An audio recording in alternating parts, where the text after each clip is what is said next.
श्री सरस्वत्यै नमः। जैसा कि आप सभी लोगों ने जब मुझे उत्साहित किया तब मैंने अनेक वीडियो बनाने के बाद आदर्श प्रश्न पत्र 2025 का आपके सम्मुख प्रस्तुत करने की योजना बनाई। वर्तमान में उसी का खंड घा पठितावबोधनम, पठित प्लस अवबोधनम, पठितावबोधनम एक भाग है जो कि 30 अंक का आएगा। इसमें पठित गद्यांश, पठित पद्यांश, पठित नाट्यांश, इसके अतिरिक्त प्रश्न निर्माण और अन्वय, भावार्थ, घटनाक्रम एवं उचित अर्थ यानी अर्थ चयनम, इतने भागों में यह पठितावबोधनम विभक्त है, जो कि 30 अंक का है। तो 15 नंबर का आता है पठित गद्यांश, पठित पद्यांश एवं पठित नाट्यांश, और 15 नंबर का व्याकरण आता है यहां से पठित अवबोधन से। एक बार ध्यान दें, आप इस गद्यांश का यदि उत्तम रीति से एक बार पढ़ लेंगे, अगर नहीं आता है प्रश्नों के उत्तर तो दोबारा पढ़ें, लेकिन 2 बार पढ़ने के बाद में प्रश्नों के पास जाएं, फिर प्रश्नों के अनुसार आप उत्तर खोजें। यह नियम पठित गद्यांश, पठित पद्यांश एवं पठित नाट्यांश तीनों के लिए प्रभावी होता है।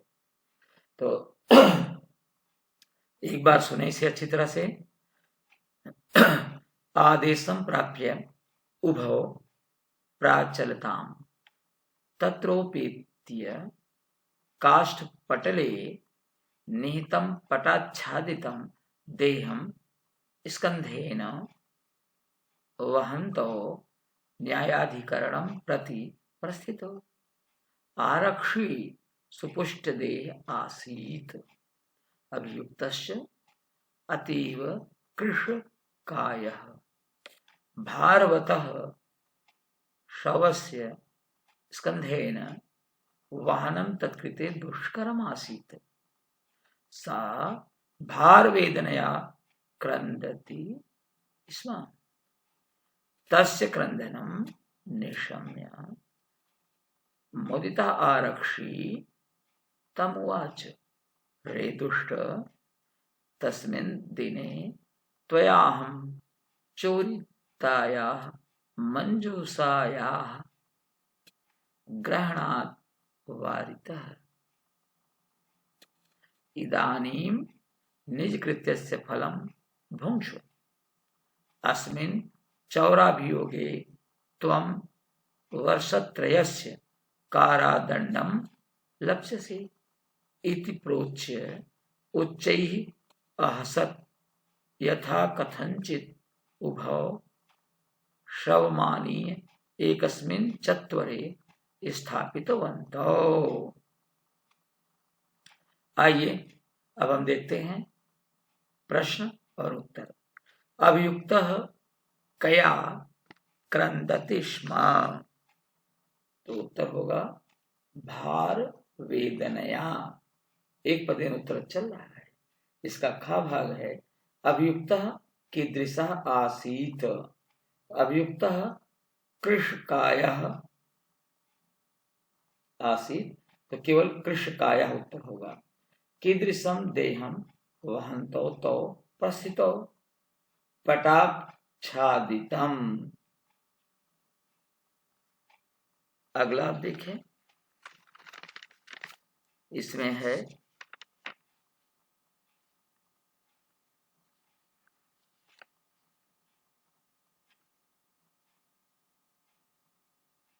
पूर्ण वाक्येन उत्तरत।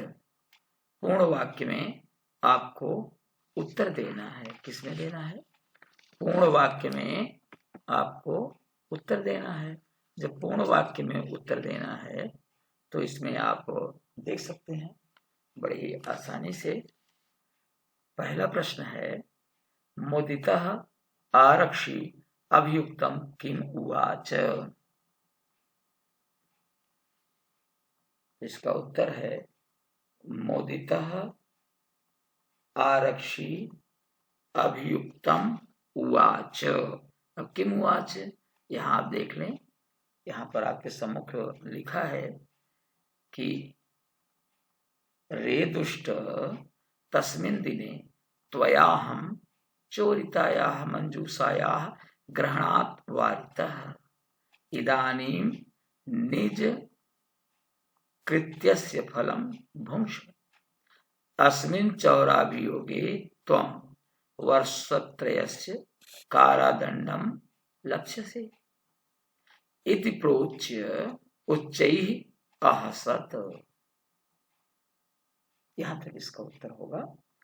और भुंक्ष तक भी लिख देंगे तब भी उत्तर मान्य है, लेकिन हमें लगता है यहां तक करना चाहिए, जो कि ज्यादा श्रेयस्कर है।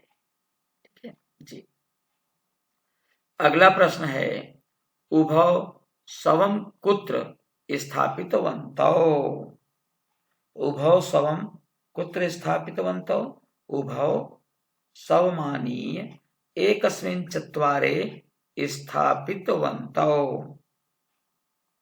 इसका ग भाग है, कीदृशस्य शवस्य वहनं दुष्करम् आसीत्। भारवतः शवस्य स्कन्धेन वहनं दुष्करम् आसीत्।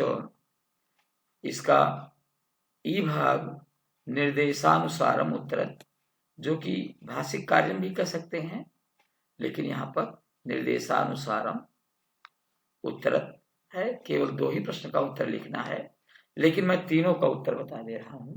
दुखी इत्यस्य किम विपर्यय पदम अत्र प्रयुक्तम। उत्तर होगा मुदितः। मृत शरीरस्य इत्यस्य पर्याय पदम गद्यांशात् चित्वा लिखत। शवस्य प्राचलताम क्रियापदस्य कर्तृपदम लिखत उभौ। इसके बाद प्रश्न संख्या 13, जिसमें है अधोलिखितम पद्ये पठित्वा प्रदत्त प्रश्नानाम उत्तराणि संस्कृतेन लिखत। तो श्लोक है, अवक्रता यथा चित्ते तथा वाचि भवेद् यदि तदेवाहु महात्मानः समत्वमिति तथ्यतः त्यक्त्वा धर्मप्रदां वाचं परुषां योऽभ्युदीरयेत परित्यज्य फलं पक्वं भुङ्क्ते अपक्वं विमूढ़धीः। इसका अर्थ तो आप सबको पता ही है कि अवक्रता, अवक्ता यानी सरलता, जैसा चित्त में हो वैसी वाणी में होना चाहिए, उसी को महात्मा लोग समत्व कहते हैं। धर्मप्रद वाणी को छोड़कर जो कठोर वाणी को निकालता है, लोगों के सम्मुख प्रस्तुत करता है, वह पके हुए फल को छोड़कर विमूढ़धि यानी मूर्ख व्यक्ति कच्चे फल को खाता है। जी, तो आइए इसमें एक पदेन पूर्ण वाक्येन आदि प्रश्नोत्तरों को आपके सम्मुख मैं प्रस्तुत करूंगा। एक पदेन उत्तरत चित्तिवाची च का भवेत। यहां देखें प्रश्न है ये, चित्ते वाच च का भवेत। उत्तर होगा अवक्रता। कह परुषाम वाचम वदति विमूढ़धीः तदेव समत्वम इति के आहु महात्मानः। पूर्ण वाक्येन उत्तरत कः अपक्वम फलम भुंक्ते विमूढ़धीः अपक्वम फलम भुंक्ते समत्वम किम भवति यथा अवक्रता चित्ते तथा यदि वाची भवेत्। वाची कीदृशी अवक्रता भवेत्? वाची यथा चित्ते तथा वाची अवक्रता भवेत्। निर्देशानुसारम उत्तरत। इसमें भी केवल प्रश्न 2 का ही उत्तर लिखना है, लेकिन 3 प्रश्न है। आहु इति क्रियापदस्य कर्तृपदम किम? तो आहु क्रियापद जो है उसका कर्तृपद होगा महात्मानः। खा भाग है इसका वक्रता इति पदस्य विलोम पदम श्लोकात् चित्वा लिखत अवक्रता। यहाँ विलोम पदम के बजाय यदि विपर्यय आता तब भी आपको विलोम पद ही समझना चाहिए। ग मनसि इति पदस्य पर्याय पदम श्लोकात् चित्वा लिखत चित्ते। इसके बाद 14वां प्रश्न है अधोलिखितम नाट्यांशं पठित्वा प्रदत्त प्रश्नानाम् उत्तराणि संस्कृतेन लिखत। एक बार इसका उच्चारण देख लें। सिंहासनस्थः रामः ततः प्रविशतः विदूषकेनोपदिश्यमान मार्गो तापसो कुशलवो विदूषकः इति आर्यो कुशलवो राममुपसृत्य प्रणम्य च अपि कुशलं महाराजस्य रामः युष्मद्दर्शनात् कुशलमिव भवतोः किं वयमत्र कुशल प्रश्नस्य भाजनमेव न पुनरतिथि जन समुचितस्य कंठाश्लेषस्य परिस्वज्य अहो हृदयग्राही स्पर्शः आसनार्ध मुपवेशयति उभौ राजासनं खल्वेतत् न प्रयुक्त मध्यासितुं रामः सव्यवधानम न चरित्रलोपाय तस्माद् अंक व्यवहित मध्यास्यतां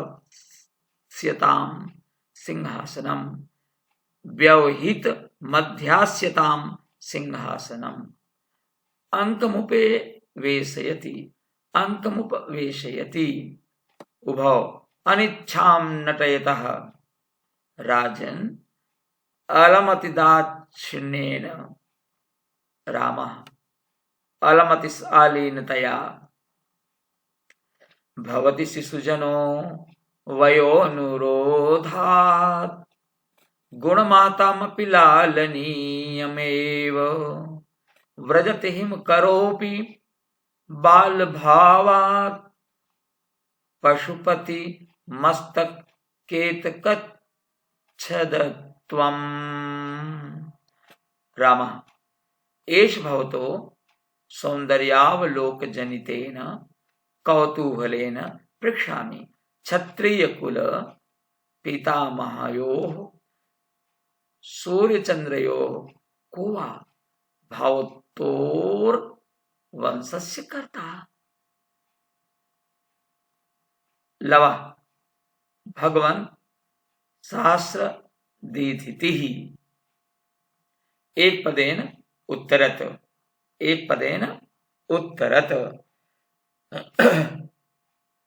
कुशलवयोः मार्गं कः निर्दिशति विदूषकः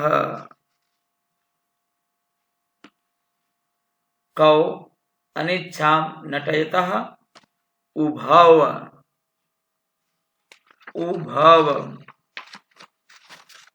कुशलवयो वंशस्य कर्ता कः भगवान सहस्रदीधिति अथवा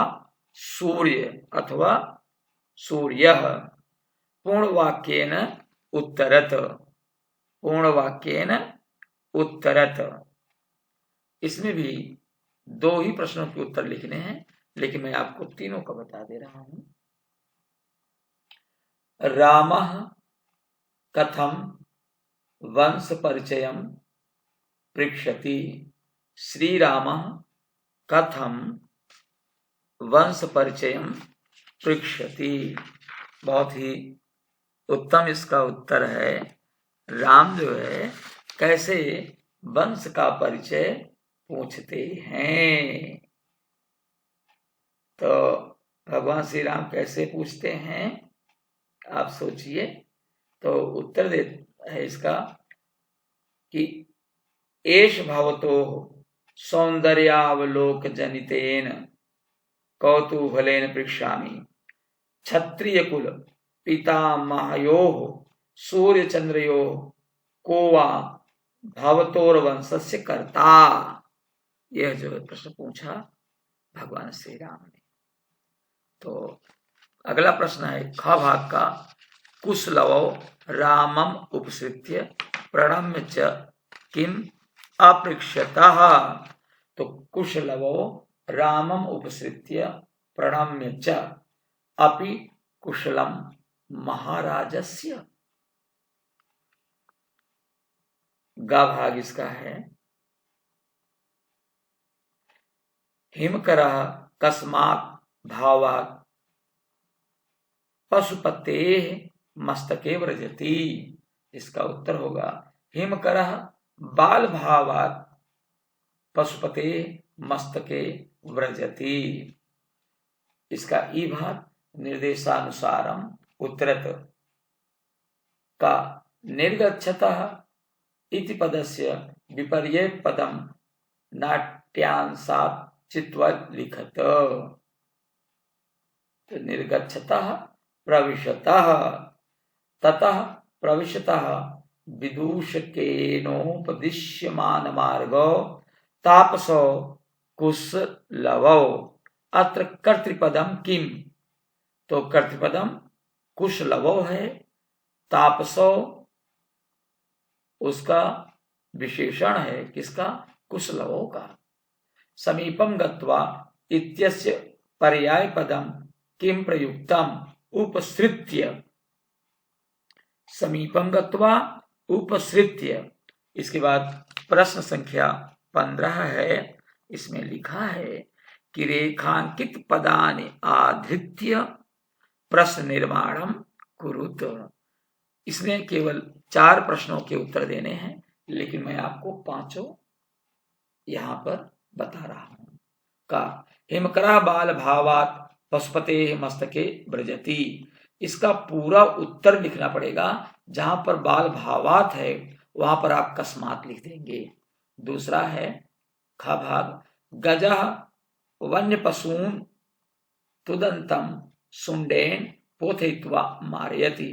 तो वन्य पशून यहां पर आप देखें कि द्वितीय विभक्ति का बहुवचन का पद है, तो इसलिए यहां पर द्वितीय विभक्ति के बहुवचन का किम पुल्लिंग का रूप होगा कान। अगला है ग भाग चौरस्य पाद ध्वनिना अतिथि प्रबुद्ध।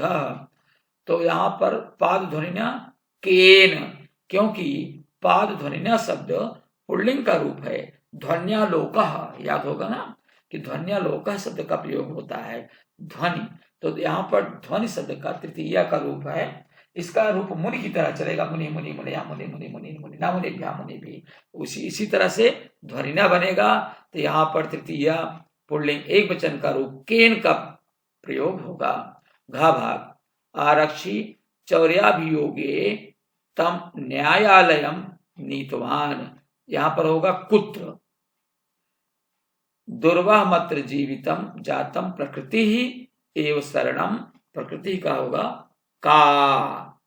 इसके बाद 16वां प्रश्न है, इसे आप ध्यानपूर्वक देखें। इसमें मंजूषातः समुचित पदानि चित्वा अधोलिखित श्लोकस्य अन्वयं पूरयित्वा पुनः लिखत। श्लोक पहले देख लें।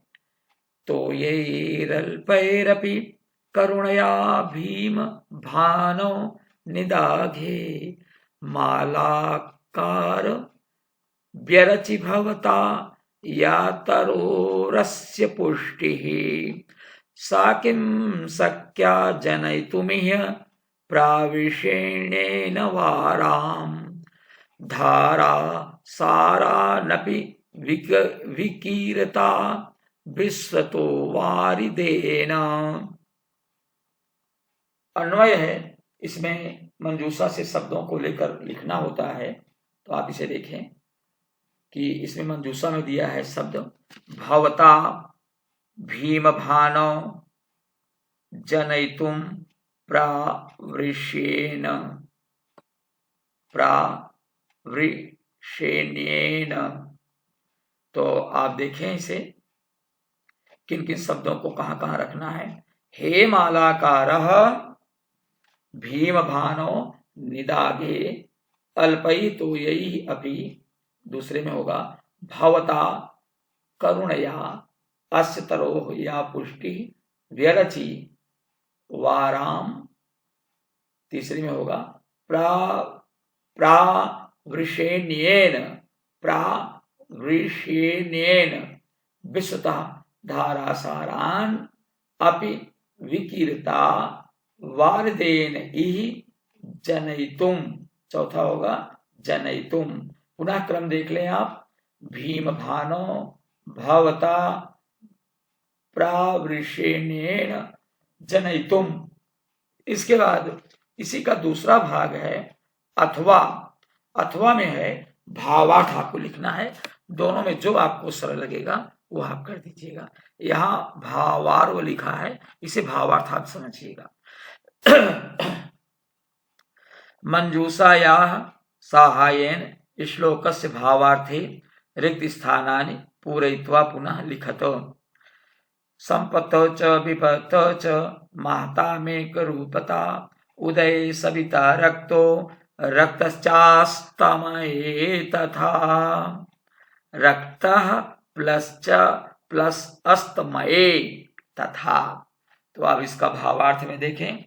इसमें जो मंजूषा में दिया है पहले उसको देख लें। मंजूषा में दिया है अस्ते सूर्य शांता आगति। अब कहाँ क्या लिखना है वो देख लें जी। तो पहले में लिखना है सविता या सूर्य। अगर सूर्य मंजूषा में है तो सूर्य ही लिखेंगे, सविता लिखने की जरूरत नहीं है, क्योंकि यहाँ पर भावार्थ प्रस्तुत कर रहे हैं। वैसे सविता का अर्थ ही सूर्य होगा। दूसरे पद में लिखना है जैसे अस्य श्लोकस्य भावः अस्ति यत् यथा सूर्यः सविता वा उदये समये रक्तः भवति सः सूर्यः अस्त समये अपि रक्तः भवति तथैव महान्तः सज्जनाः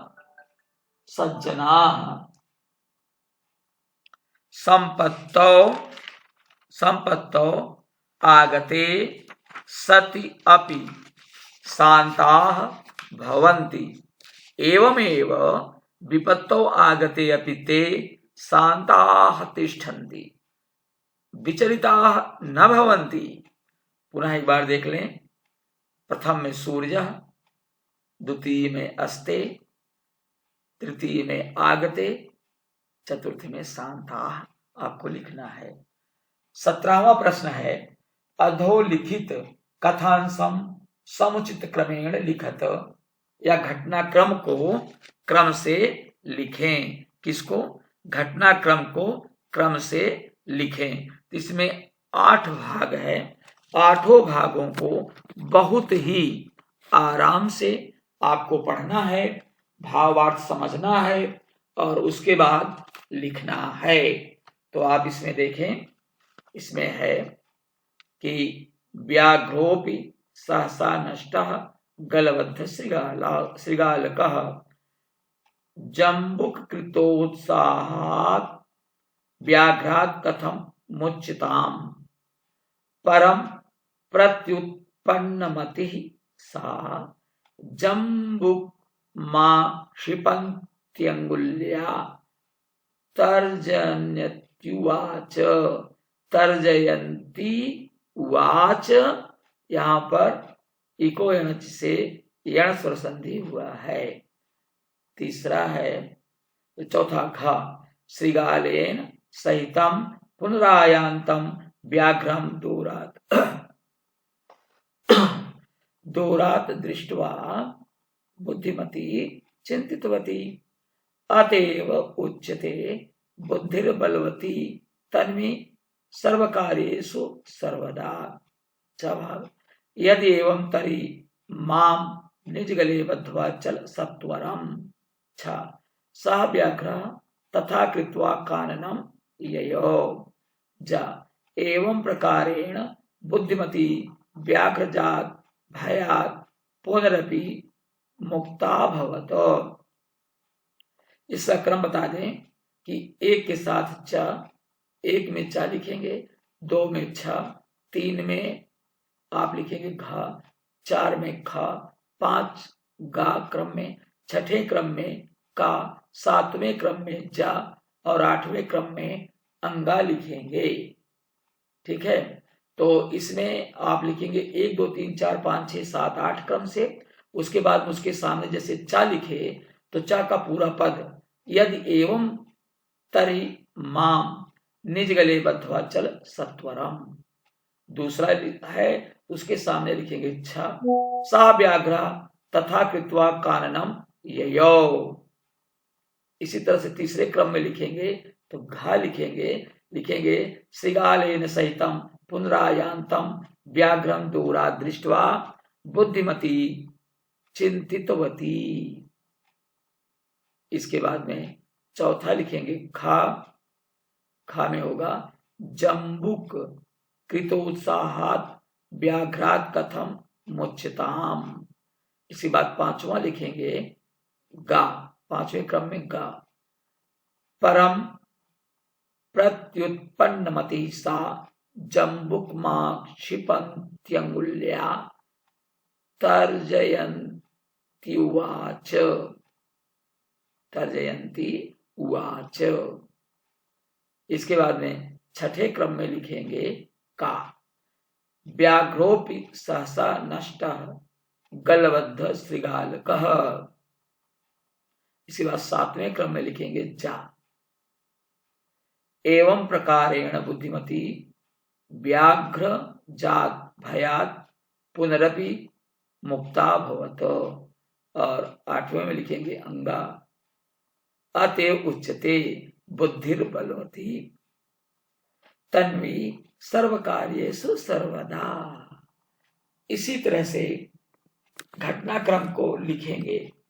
घटनाक्रम में ध्यान रखना है, पहले 1 2 3 4 5 6 7 8 आप लाइन छोड़कर लिख लें या दूरी देख लें, या इस तरह भी लिख सकते हैं एक के सम्मुख जो उत्तर सही हो। यहाँ पर चा सही है 1 के सम्मुख, 2 के सम्मुख 6, 3 के सम्मुख घा, चौथे क्रम में खा, पांचवें क्रम में गा, छठे क्रम में का, सातवें क्रम में जा और आठवें क्रम में अंगा सही है। इसलिए हमने उसी को यहाँ पर प्रस्तुत किया है। और 4 नंबर का यह प्रश्न है, अगर आपने क्रम से लिख दिया 1 भी नंबर नहीं कटेगा। संस्कृत में आप 100% अंक प्राप्त कर सकते हैं, क्योंकि इसमें नंबर कटने के लिए कहीं भी जगह नहीं है। 18वां प्रश्न है अधोलिखित वाक्येषु रेखांकित पदानाम प्रसंगानुकूलम उचितार्थम चित्वा लिखत। केवलम प्रश्नत्रयम, केवल 3 प्रश्नों के उत्तर देने हैं, लेकिन यहाँ पर मैं आपको 4 प्रश्नों के उत्तर दूंगा। ठीक है, ये 3 नंबर का है। विद्वांसा लोकेस्मिन् चक्षुष्मन्तः प्रकीर्तिताः। तो जो स्थूल पद है, रेखांकित नहीं है, स्थूल है, यहाँ रेखांकित लिखा है। स्थूल भी लिख सकते हैं, रेखांकित भी लिख सकते हैं। इसमें 4 विकल्प है। नेत्रवन्तः, ज्ञानवन्तः, धनवन्तः, विद्यावन्तः। तो चक्षुष्मन्तः, नेत्रवन्तः, इसमें का के साथ नेत्रवन्तः भी लिखेंगे। दूसरा है सपुत्रो चपेटया प्रहृत्य जगाद, इसमें लिखा है गदति, आरोदति, आहसति, उक्तवती। तो ग भाग उक्तवती लिखा है, तो जगाद उक्तवती ही सही है। वायुमंडलम भृशम दूषितम, का दूरम, खा अत्यधिकम, गा न्यूनम, घ किंचित, इसमें भृशम का जो पर्याय है या अर्थ है अत्यधिकम, और चौथा है पाषाणी सभ्यता निसर्गे समाविष्टा न स्यात्। तो निसरणम, धरायाम, स्वर्गे, प्रकृत्याम। तो निसर्गे सप्तमी विभक्ति एक वचन का रूप है, तो प्रकृत्याम सप्तमी विभक्ति एक वचन का रूप है, तो यहाँ पर इसका पर्याय प्रकृत्याम ही होगा। पाषाणी सभ्यता प्रकृत्याम समाविष्टा ना स्यात्, निसर्गे समाविष्टा ना स्यात्, इसका पर्याय होगा, पर्याय प्रकृत्याम होगा। इस तरह से आप लोगों के सम्मुख मैंने पूरा का पूरा प्रश्न पत्र, जो आदर्श प्रश्न पत्र है, उसमें पठित अवबोधनम का पूरा मैंने उत्तर आप सबके सम्मुख प्रस्तुत किया। आशा है कि आप लोगों के लिए यह उपयोगी होगा, और आप सभी को मैं शुभकामनाएं देता हुआ यह वीडियो आप लोगों के लिए प्रस्तुत करता हूं। दर्शनाय धन्यवाद। नमो नमः।